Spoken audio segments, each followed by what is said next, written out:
October 24th, 1929, Black Thursday. In 6 hours, Americans lost $14 billion, more than the entire Canadian economy was worth. 13 million shares were sold in panic. Phone lines couldn't handle it.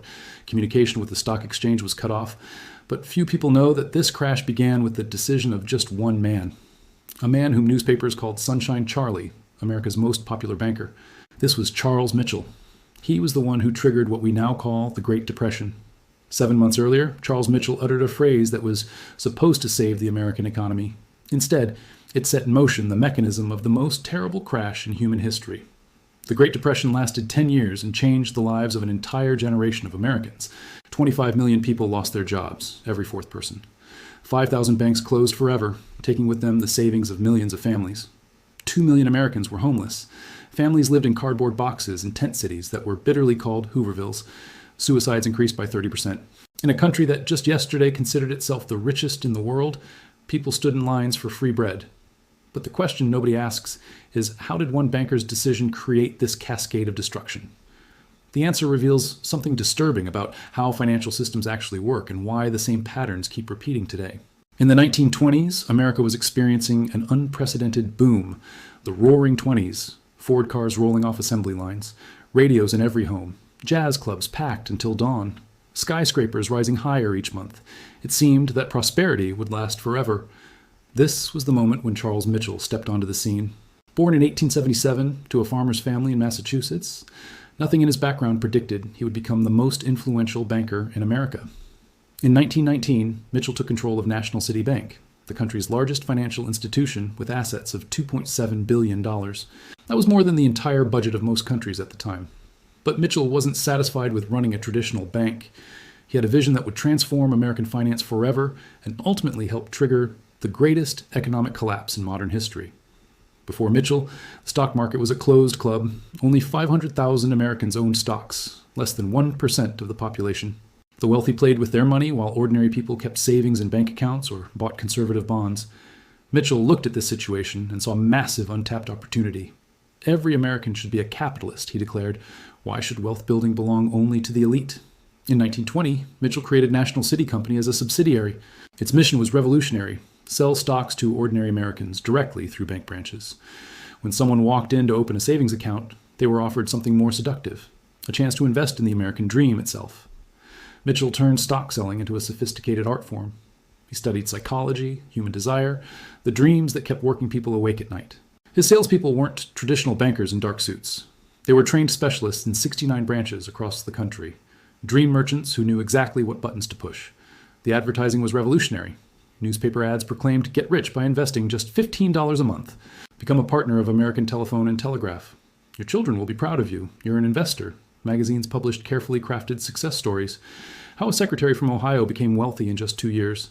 How a streetcar driver bought his own house with stock dividends. The sales teams used psychological techniques that would make modern marketers envious. "Mr. Johnson, you don't want to work for someone else your whole life, do you?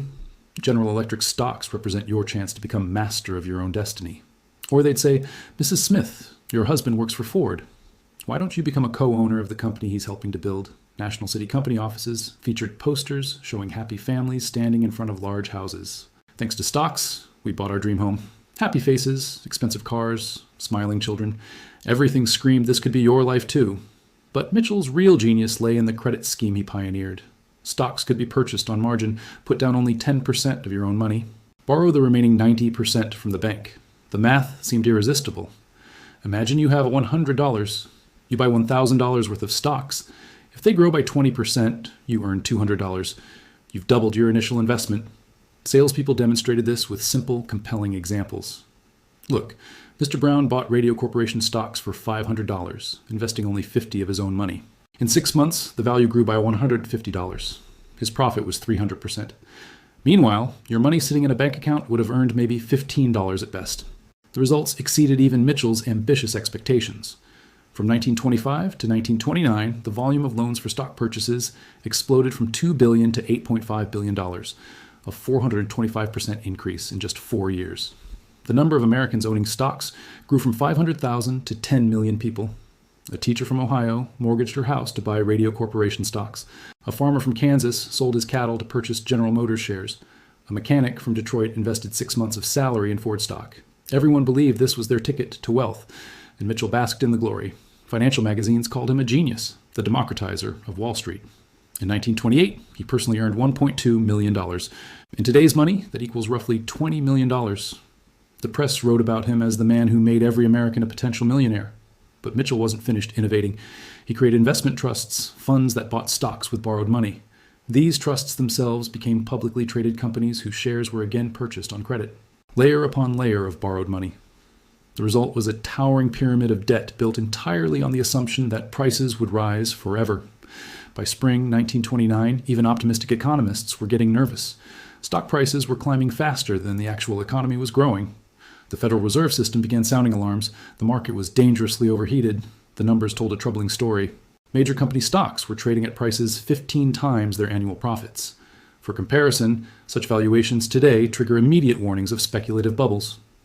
On February 6, 1929, the Federal Reserve issued a direct warning to banks across the country. Stop issuing loans for stock market speculation. The central bank demanded strict limits on margin lending. The market's reaction was swift and brutal. In March, stocks began falling. Within days, Americans lost billions in paper wealth. Panic rippled through trading floors. It seemed the bubble had finally burst. Then on March 12, 1929, Charles Mitchell made the decision that would seal his legacy and change the course of history. He called a press conference and spoke words that newspapers would quote for decades. National City Bank will provide the market with all the liquidity it needs. We will not allow an unnecessary crisis to occur. The effect was instantaneous and electric. Newspapers blazed with headlines. Sunshine Charlie saves the market. Banking hero prevents collapse. Stocks bounced back with ferocious energy. Within 1 week, the market recovered all losses and surged to new record highs. Mitchell had seemingly performed a miracle. He had stared down the Federal Reserve itself and won. But what looked like salvation was actually the fuse being lit on a bomb. After Mitchell's dramatic intervention, the market entered its final phase of mania. Through the summer of 1929, stocks climbed to heights that defied all rational analysis. The Dow Jones Index hit 381 points, a record that wouldn't be surpassed for the next 25 years. 3 million new Americans poured into the market during those last feverish months before the crash. Housewives secretly pawned jewelry to buy stocks. Shoe shiners dispensed investment advice on street corners. Even children spent their pocket money on shares. The people who had entered the market earlier felt like certified geniuses. Ordinary clerks became paper millionaires overnight. Chauffeurs bought mansions. Secretaries wore fur coats. The entire nation was drunk on the illusion of endless wealth. But underneath the celebration, the mathematics of catastrophe were already locked in place. Every dollar invested in stocks was backed by only 10 cents of actual money. With a 10% price decline, the margin investor lost everything. With a 50% drop, they would owe the bank more than they could earn in a year. The system Mitchell had built was a machine perfectly designed for one purpose: to amplify gains on the way up and amplify losses on the way down. By fall 1929, smart money began getting very nervous. Large institutional investors, pension funds, insurance companies, and experienced bankers saw warning signs invisible to ordinary people. First, economic indicators were deteriorating. Industrial production was slowing. Car sales were falling. New home construction was declining. Yet stock prices kept climbing, completely disconnected from underlying reality. The gap between the stock market and the actual economy had become a chasm. Second, sophisticated investors understood the mathematics of margin trading better than anyone. They could see that when 90% of money in the market was borrowed funds, any decline would trigger a devastating cascade. Joseph Kennedy, father of the future president, later recounted his moment of clarity. When the shoe shiner started giving me stock tips, I knew it was time to sell everything. Third, insiders knew about Federal Reserve plans. The central bank was preparing to raise interest rates, which would make margin loans more expensive and potentially trigger mass selling. Large players began quietly taking profits. They sold in small, careful portions to avoid crashing the market prematurely. But by October, their patience had run out. Some banks received insider information that the Bank of England was planning to raise interest rates, which would automatically force the Federal Reserve to follow. On the morning of October 24, 1929, New York's largest investment funds made a coordinated decision. Time to exit. They began dumping stocks in massive blocks, hundreds of thousands of shares hitting the market simultaneously. Prices started sliding, first slowly, then faster, then in an unstoppable avalanche. By noon, panic had seized the trading floor. A record 13 million shares changed hands that day, 5 times the normal volume. Brokers couldn't process orders fast enough. The telephone system buckled under the load. The domino effect that Mitchell had unwittingly created with his credit system was now fully unleashed. First domino. Falling prices forced banks to demand additional margin payments from investors. Second domino. People had no cash for additional payments. They were forced to sell their stocks, which pushed prices even lower. Third domino. Falling prices made stocks unsuitable as collateral for new loans. Banks stopped lending completely, draining all liquidity from the market. Fourth domino. Banks that had issued excessive margin loans began collapsing. The first institutions to fall were those who had most enthusiastically followed Mitchell's example. October 29th arrived, Black Tuesday, the final devastating crash. In one single day, Americans lost $14 billion, more than the United States had spent on the entire First World War. Behind the sterile statistics lay an ocean of human tragedy. Edward Hopkins, a mechanic from Detroit, had bought Ford stocks for $5,000, representing his entire life savings. By November, those shares were worth just $200. The bank demanded an additional $3,000 in margin payments. Hopkins hanged himself in his garage. Mary Hatfield, a teacher from Ohio, had mortgaged her parents' house to purchase Radio Corporation stocks. After the crash, the bank foreclosed on the property. 3 generations of her family found themselves homeless on the street. In New York, lines formed not only outside banks but also on bridges. Suicides reached levels never seen before. The Brooklyn Bridge became a grim symbol of despair. People who just yesterday had considered themselves millionaires were ending their lives there. The crash didn't just destroy wealth. It shattered dreams, broke families, and left psychological scars on an entire generation. And what happened to Charles Mitchell, the man whose decisions had set this catastrophe in motion?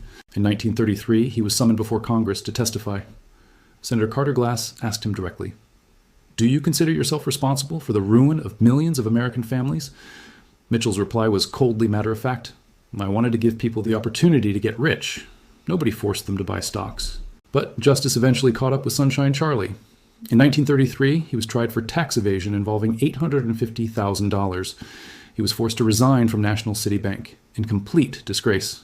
The man newspapers had called the market savior became a symbol of the era's excesses and miscalculations. American society was deeply divided in its view of Mitchell. The New York Times called him the architect of financial catastrophe, the man who turned the American dream into a national nightmare. Ordinary Americans who had lost everything viewed him with bitter hatred. On the streets of New York, he was booed and jeered. A Detroit newspaper wrote, "Charles Mitchell stole more from us than any bank robber in history. A robber takes one bag of money, but Mitchell took the future from an entire generation." Yet Mitchell also had defenders. Many business leaders argued he hadn't forced anyone to buy stocks. People had chosen greed over caution themselves. His former colleagues claimed Charlie had simply been in the wrong place at the wrong time. Any banker in his position would have done the same thing. Ironically, National City Bank itself not only survived the crisis, but actually emerged stronger.